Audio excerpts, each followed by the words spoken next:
Hi friends, आज होतं जागरण गोंधळ आणि याचा फुल ब्लॉग आलेला आहे. ते नक्की जाऊन चेकआउट करा. आणि आज यांचा बड्डेही होता, जे की आमच्या नंदेचा मुलगा होता त्याचा. आणि तसाच केलेला आहे घाई गडबडीमध्ये बड्डे सेलिब्रेशन वगैरे, कारण काही बेत नव्हता. पण केक वगैरे आणलेला होता आणि नवा ड्रेसही आणलेला होता, म्हणून सेलिब्रेशन करायचं अचानक ठरलेलं आहे. आणि परत झालेलं आहे ते जागरण गोंधळ वगैरे सुरू आमचं. आणि आमची पद्धत कशी आहे काय नाही, आमच्या इकडे अशा प्रकारे करतात बरं का जागरण गोंधळ, खूप सुंदर प्रकारे. कारण आमच्याही लग्नात केला होता आणि आमच्या सासूबाई वगैरे एक्सपायर झाल्या ना, ती परडी वगैरे उजळण्यासाठी तेव्हाही केला होता. त्याचेही व्लॉग मी टाकलेले होते.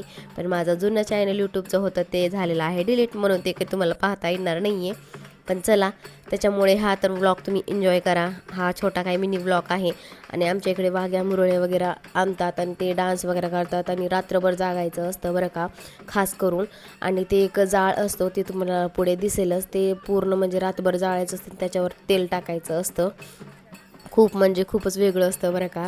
कारण इकडे असतं ते करावंच लागतं. प्रत्येक लग्न झाल्यानंतर प्रत्येकाच्याच म्हणजे मुलाच्या लग्नात वगैरे केलं जातं ते.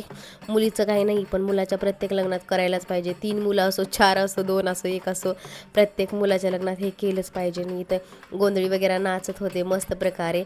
आणि मुरळ्या वगैरे ते पुढच्या ब्लॉकमध्ये दिसेल तुम्हाला. आणि हे पहा, हे कुठं शनी मंदिरला काहीतरी जातात वाटतं आणि हे असं नैवेद्य ठेवतात. पण आमच्या जवळ खंडोबाचं मंदिर नाही आहे, म्हणून महादेवाला वगैरे चालत नाही. तर चला, मी माझ्या ब्लॉगला इथेच एंड करते. तोपर्यंत बाय, टेक केअर.